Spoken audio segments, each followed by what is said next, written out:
మాత్రే నమః. గురుభ్యో నమః. దీక్షా పనులందరూ కూడా నాకు ఫోన్ చేసి అమ్మ అనే వివరాలు అడుగుతున్నారు.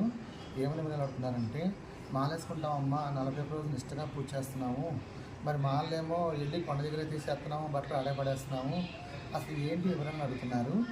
ప్రతి ఒక్క దీక్షా పనులు కూడా భవానీ మాల వేసిన, శివమాల వేసిన, అయ్యప్ప మాల వేసిన, ఏ దీక్ష వేసుకున్నా సరే ఇంటి దగ్గర స్వామికి దీపారాధన చేసుకొని, స్వామిని జ్ఞాపించుకొని, ఇరుముడి కట్టించుకొని కొండకు వెళ్ళిన తర్వాత అక్కడ స్వామి ఇరుముడి అప్పచెప్పి అక్కడ ఇరుముడిలో బియ్యం కొన్ని తీసుకొని ఇంటికి వచ్చి అందరు నలుగురు కలిసి దీక్ష తీసుకుంటున్నారు కాబట్టి అట్లా ఉన్న వాళ్ళైనా పర్వాలేదు, ఎవరికి వాళ్ళు ఇంట్లో పెట్టుకున్న వాళ్ళైనా పర్వాలేదు, వాళ్ళైనా సరే దీక్ష అయిపోయిన తర్వాత ఇంటికి వచ్చి ఎవరింట్లో వాళ్ళు దేవుడి పీఠం దగ్గర దేవుడి గుడిలో పాల్పొంగలు పండించుకొని దీపారాధన చేసి ఎవరింటి పెద్దలు అంటే కన్నతల్లి కానీ ఇంకెవరింటి పెద్దలు కానీ లేదు వాళ్ళు కూడా లేకపోతే గురుస్వాముల చేత మాల తీయించుకొని అప్పుడు మామూలు బట్టలు వేసుకోవాలి.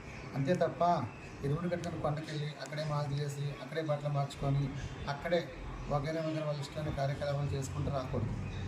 దీక్ష ఏ విధంగా పవిత్రంగా ఇంటి నుంచి బయలుదేరుతారో అదే పవిత్రంగా ఇంటికి రావాల్సిందే. హరి ఓం శ్రీ మాత్రే నమః.